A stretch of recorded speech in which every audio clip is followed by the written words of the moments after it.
The biggest cheat code in fantasy football is knowing how to draft the elite running back strategy perfectly, because I know a lot of you want to go about this strategy but aren't sure about how to do it. It's definitely the most popular strategy. Now, today we're going with a well-rounded depth build. I'm going to try to wait on tight end and quarterback. In the first round, we either start with picks 1 through 6, Saquon Barkley, Bijan Robinson, Jahmyr Gibbs. This is in my personal order. I have Barkley projected the highest, but this could change at any moment, and your personal preference can overtake my opinion here. Now, the second round is where it gets interesting. Okay, we're going to start off with a wide receiver. You can go double RB off rip, but I think if you're able to get A.J. Brown or Drake London, I would definitely do that. If you're able to get Lab McConkey, especially with the Keenan Allen signing news, I might avoid that. I might go like a Jonathan Taylor or maybe Breece Hall or Kyron Williams, whichever is your favorite running back, I'm fine with that. But if you're able to get A.J. Brown, I would pair him up with Bijan or Gibbs, maybe not go double eagle. I probably wouldn't do Barkley and A.J. Brown. I probably wouldn't do Bijan and London. I would mix and match the teams because you don't want that much correlation on one team. Now, the best case scenario for A.J. Brown is that the Eagles are no longer by far the most run-heavy team in the league. They regressed from their 58% rushing rate last year, maybe closer to 50, and then he returns to that wide receiver 5 form from a couple years ago. Same thing with Drake London. You want that team to be very, very pass-heavy. You don't want Bijan Robinson to be taking all the carries. In round 3, I'm pretty determined to get Tyreek Hill. I'm not going to lie. Every single draft, I want Tyreek Hill in round 3. He's obviously my favorite pick. I've talked about it in every video I can possibly talk about it in. So he's my first option. I think the Miami offense reverts back to 2023 form, or at least is not nearly as bad as they were last year. And at worst outcome, he's going to get the targets that Jonnu Smith was getting last year. Around the line of scrimmage, the dink and dunk stuff, that'll be him. Devontae Adams, they just came out with a report today that Matthew Stafford is totally fine. If they had to play today, he could. It's an injury that's been lingering for a while, but he knows how to manage it. It's just they're not going to push him in the preseason right now.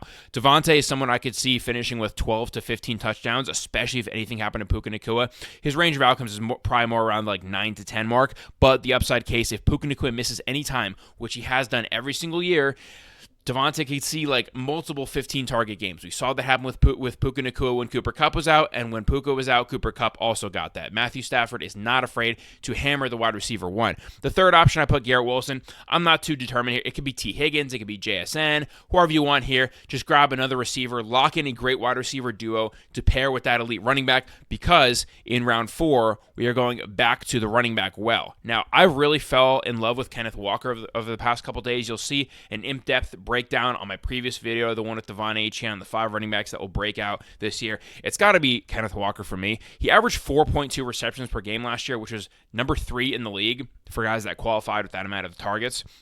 That's above Bijan Robinson, very close to what Devon Achane was doing last year. The simple reality is he only averaged 3.8 yards per carry last year because the O-line was so bad. If that has any positive regression and he keeps that amazing receiving role, this dude could average 19, 20 points per game. He was already at 17 last year, and he was unhealthy, and he didn't get any great yards per carry.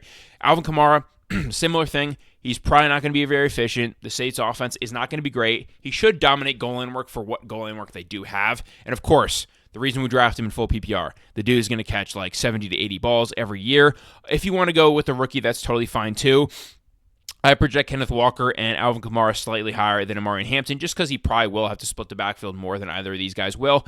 And the O-line is not very good on the Chargers, especially since they just lost their left tackle. The run blocking last year was actually like pretty bad for J.K. Dobbins, and he did more than he probably should have with that run blocking.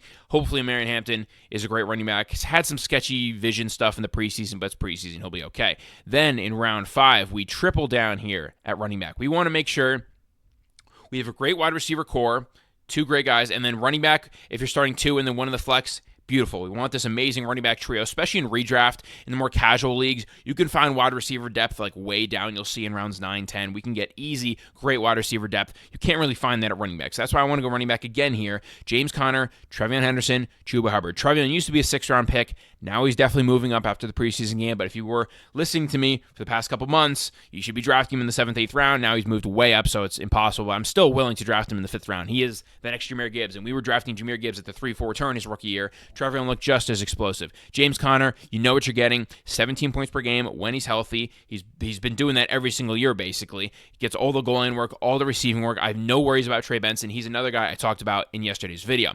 Now, Chuba Hubbard, another one that I haven't drafted enough, honestly.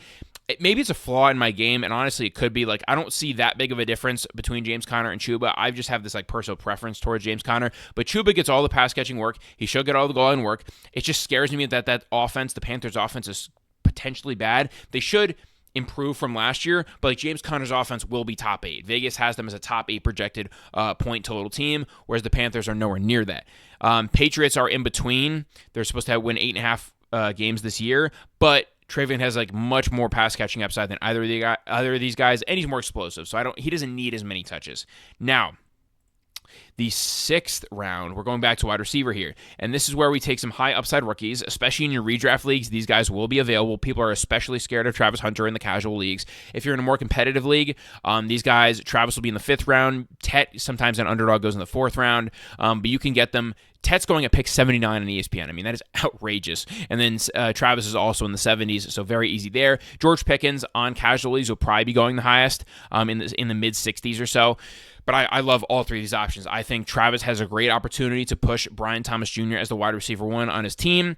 Tet should easily be the wide receiver 1 on a team that has a worse offense than the Jags. And I think he's a worse prospect than Hunter, but he has way more target availability. There's not too many guys that should be stealing his work besides like Adam Thielen.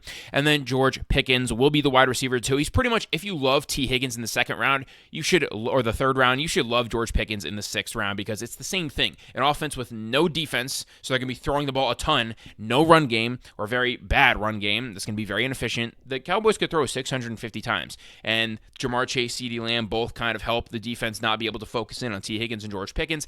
It's the same thing, but you're saving 3 rounds of price tag. Now, in round 7, you don't have to go tight end here. I just wanted to switch it up from more of the depth stuff. You could just keep hammering depth here. There's a lot of great picks in this range.